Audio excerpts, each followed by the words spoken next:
Hi guys, and welcome back to the channel. Thanks for watching another video. I'm going to kick this video off just by saying a big thank you to all the responses for the last video, the Ross's £35 pike. Obviously it's a kind of one-off video, it's not likely to happen again anytime soon, but he's not here just now. But thank you very much to everybody that commented on it, liked on it, sent all the messages on social media. Obviously it's a great time for the big man, so much appreciated, and just wanted to say thank you to everybody that's had a look at it, good and bad. And just on that note, one thing I wanted to say in this video, and this isn't directed at anybody that's had anything to do with me, by the way. I spend a lot of time on Facebook, but like most of us these days, and I was actually reading some stuff that some guys had posted about people that had putting videos up on YouTube, and I just thought I'd mention it on my channel because I've mentioned it multiple times before. A lot of people seem to think that when people upload YouTube videos, they're trying to make a living or make something out of it or get sponsorship or something for free. I'll tell you right now, I've got a job. I don't need to upload videos to YouTube. I do it because I want to and I enjoy it. So does Ross. But I was kind of seeing people getting bashed on the internet for it, and I thought, people are uneducated to the fact that you don't just upload a couple of videos and you're suddenly earning a living. You're actually not earning anything at all. If anything, you're in the negative because of the camera equipment, etc., drones, computers, all this stuff's edited. It's not just done on your phone and uploaded. So, I think there's a bigger world to look at there, and people are quick to shut it down. Now, don't get me wrong, guys that are sharing fishing spots and doing things daft and people don't agree with it, I get that. I'll try and not upload anything to do with tying rigs and stuff like that because it causes too much debate for something that I personally don't need in my life. But I just wanted to throw out there to, if anybody is interested in making YouTube videos, I like watching guys' stuff.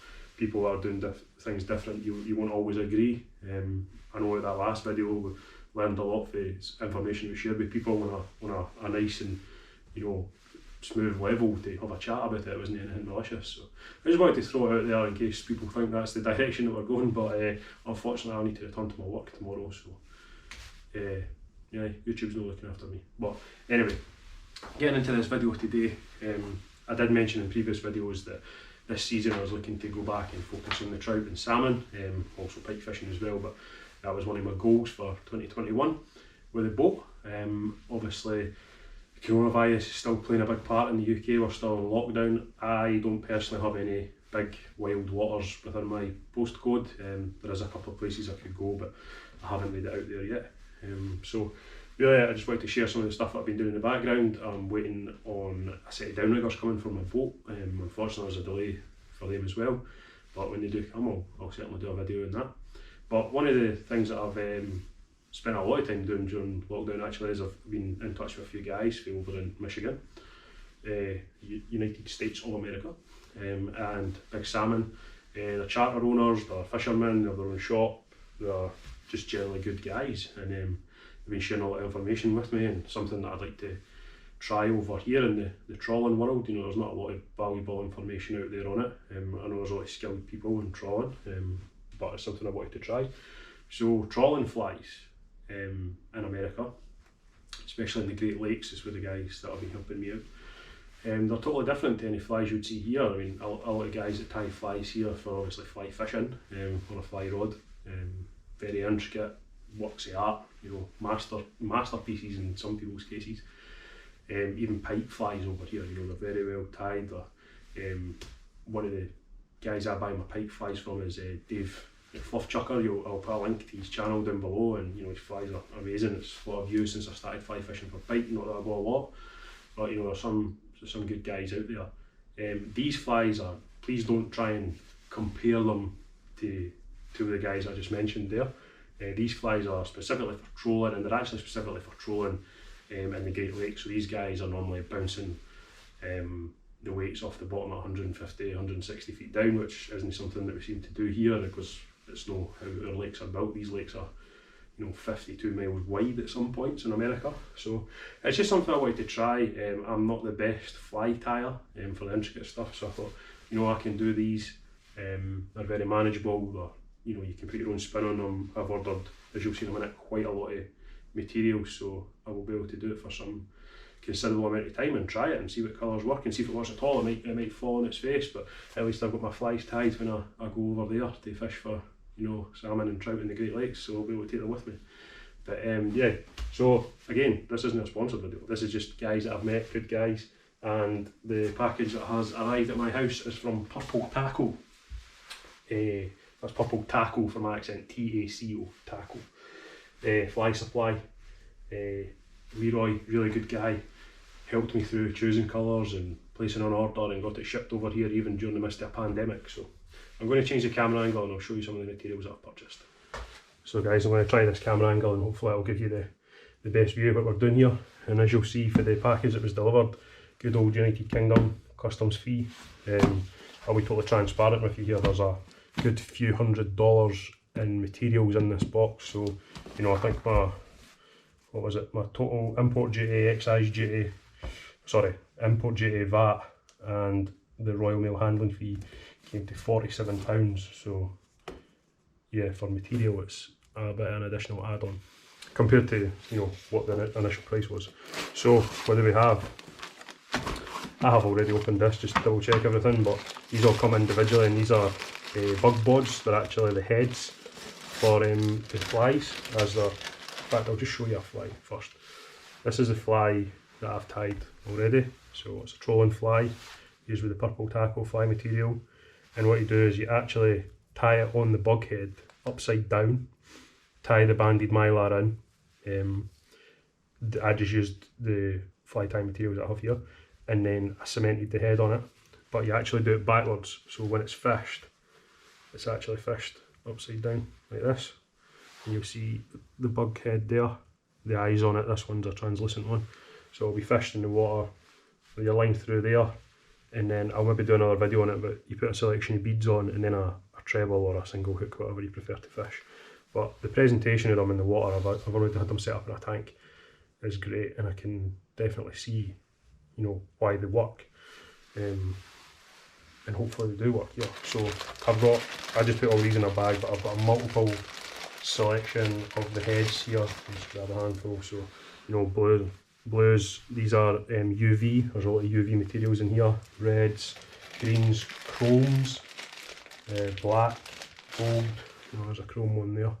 So, you know, I ordered way too much, but I wanted to be very versatile in what I can do. The mylar itself comes in 2 different sizes. So this is a 4-inch and a 6-inch. So I'll show you a bigger fly actually than that one here. So this is the banded mylar again, obviously different materials, blue and black, big flies. You know, the guys are on a chrome head there, or gold head, sorry.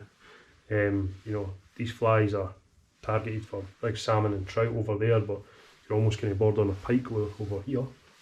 But like I say, it's all brand new to me and we'll see how that goes. But I've ordered massive selection, so Purple Tackle do a lot of the UVs, blacks, translucents, blues, purples, back into shiny. Now you'll maybe see I've doubled up on a few things here, but they are actually, I can't remember the name of them, but one's basically got like a crinkle cut through it, and then they do this kind of mop stuff, very translucent. That's why that fly was tied into there. And then you're on to the 6-inch stuff, so UVs, golds, and that's what's kind of, I don't know if you can see it in the camera, but it's more of a crimped cut rather than smooth. They do this colour called Hondo Holographic, and this is actually 1 band. Quite interesting stuff. Mirage. I'll just dump the box out. As you can see, I went totally overboard in what I've purchased. So one thing I will show you that you're probably thinking, why did you go to America to get this stuff? And please, you know, leave me a comment and correct me if I'm wrong, but the difference being mainly when the way they tie these flies around these bug heads is, you know, when I've seen guys tying pike flies or whatever here, it's all individual strands that are bent back, tied in and tied down, whereas this is banded mylar.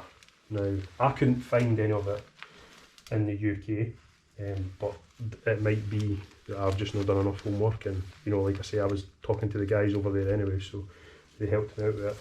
But I'll open it up and I'll show you what I mean by this is what makes it real easy to tie compared to, you know, traditional flies here. So what it is it's it's all on a band, and that's what it's called, banded mylar.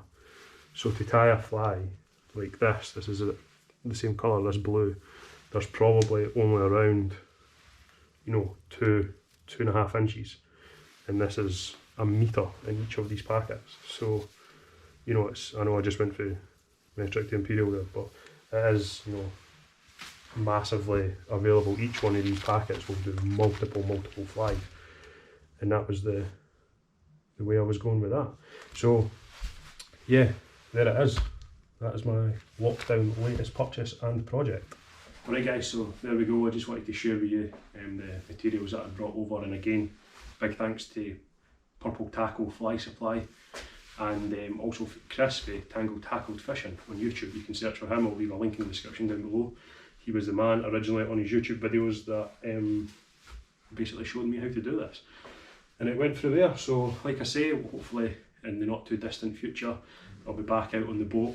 Got a lot of these rigs tied up, as you can imagine, with a lot of spare time. Hopefully in the not too distant future I will be back out on the boat putting them to good use, and if there is a video, you know, that would interest anybody on how to rig them, you can certainly add it in. I've been shown how to do it for the guys over there. I've already changed some of it to kind of suit myself, so you know, it's a learning curve. You know, everybody does things a bit different, and I just wanted to put it out there and share what I'm doing.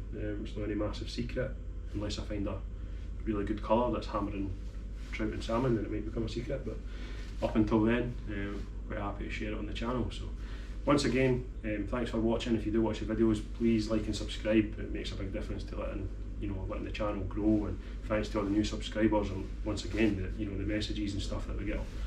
Willing to help anybody where we can, and yeah, that's about it. So thanks for watching, please stay safe, and we'll get back out fishing as soon as we can. Thank you.